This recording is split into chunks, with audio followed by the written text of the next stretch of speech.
আসসালামু আলাইকুম। আমি এই মুহূর্তে দাঁড়িয়ে আছি আত্রাই উপজেলা বিশা ইউনিয়নের ডুবাই গ্রামে। তো এখানে কিন্তু একটি অসহায় বোন আছে।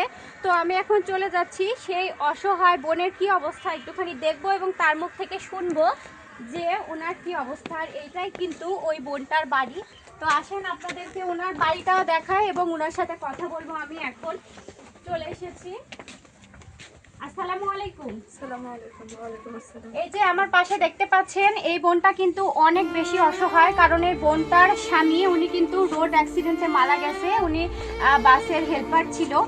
আর এইটা ওনাদের ঘর দেখতে পাচ্ছেন একদম ভেঙে চুরে গেছে, বেহাল দশা।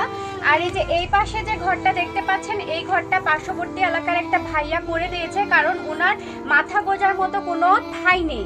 আর আজকের ভিডিওটি অবশ্যই সবাই বেশি বেশি করে শেয়ার করে দিবেন। যারা মানবিক কাজে অর্থ দিয়ে সামিল হতে না পারবেন অবশ্যই কিন্তু আপনারা লাইক কমেন্ট শেয়ার দিয়ে মানবিক কাজে সামিল হয়ে যাবেন। আর এই বোনটির কিন্তু 3টা ছোট ছোট বাচ্চা আছে, আর ছোট ছোট 3টা ছেলে বাচ্চা রেখেই কিন্তু আর কি এই বোনটার স্বামী রোড অ্যাক্সিডেন্টে মারা যায়। তো আপনার এখন কি অবস্থা যদি একটু বলতেন, বাচ্চাদেরকে নিয়ে কেমন ভাবে দিন পার করতেছেন? স্বামী রোড অ্যাক্সিডেন্ট করার পর তখন সালে বাপ মারা গেল। মারা যাওয়ার পর 3টা সালে আমার খুব কষ্টের দিনও যাচ্ছে। যার যা দয়া হচ্ছে সহযোগিতা করে দিচ্ছে। একজনে দয়া করে বাড়ি ঘর করে দিল, থাকা মতো খাইয়েছিল না।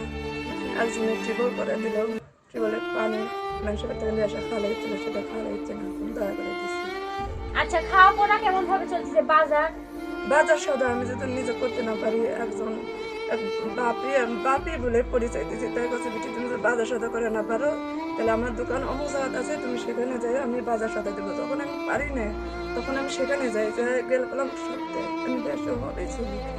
তাহলে বুঝতেই পারতেছেন এই বোনটা তার স্বামীকে হারিয়ে ছোট ছোট এতিম বাচ্চাদেরকে নিয়ে কি কষ্ট করে দিন পার করতেছে।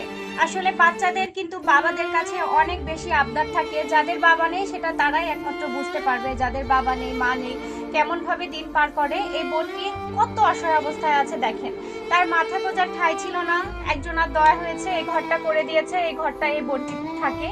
আর এই টিউবওয়েলটা ছিল না, মানুষের বাড়ি থেকে খাবার পানি থেকে শুরু করে সব পানি কিন্তু উনি অন্য বাড়ি থেকে নিয়ে এসে খেত। তো একজন হজে যাচ্ছিল, তো উনি কিন্তু এই টিউবওয়েলটা করে দিয়ে তারপরে হজে গেছে। হ্যাঁ, তো কত বড় উদার মনের মানুষ হলে এই কাজগুলো করতে পারে সেটা আপনারা নিশ্চয়ই বুঝতে পারতেছেন। তো আমাদের মানবিক কাজের ভিডিও কিন্তু হাজার হাজার কিলোমিটার দূরে পৌঁছে গেছে। আর ইউরোপ মহাদেশের কোনো এক দেশ থেকে আমার একটি বড় ভাই আমার মানবিক কাজে সামিল হয়েছে। তো ভাইয়ের পক্ষ থেকে আজকে আমি এই অসহায় বোনটির হাতে কিছু টাকা তুলে দিব। আমরা আবারও আসবো, আর সবাই আমার ভাইটির জন্য দোয়া করবেন। ভাই যেন আরো অসংখ্য এরকম অসহায় মানুষের পাশে দাঁড়াতে পারে। বোন, আপনি দোয়া করবেন আমারও ইউরোপ মহাদেশ থেকে যে ভাইটা আপনার পাশে দাঁড়ালো, আমাদের মানবিক কাজের পাশে দাঁড়িয়েছে, তার জন্য দোয়া করবেন। সে যেন আপনাদের পাশে এরকম ভাবে সব সময় দাঁড়াতে পারে। আমি আল্লাহর কাছে দোয়া করি, আল্লাহ যেন তাকে হায়াত দেয়, তার শরীর সমস্ত যেন সুস্থ রাখে, ভালো রাখে। ইস্তেমের পাশে দাঁড়ানোর মতো তৌফিক আল্লাহ দান করেছে, তাই জন্য আরো দান করার মতো তৌফিক আরো দান করি। আল্লাহ যেন তার শরীর সমস্ত সুস্থ রাখে, ভালো রাখে, দোয়া করি। অবশ্যই আপনারা প্রত্যেকে প্রবাস থেকে বলেন বাংলাদেশ থেকে বলেন সবাই চেষ্টা করবেন এরকম অসহায় মানুষদের পাশে দাঁড়ানোর জন্য।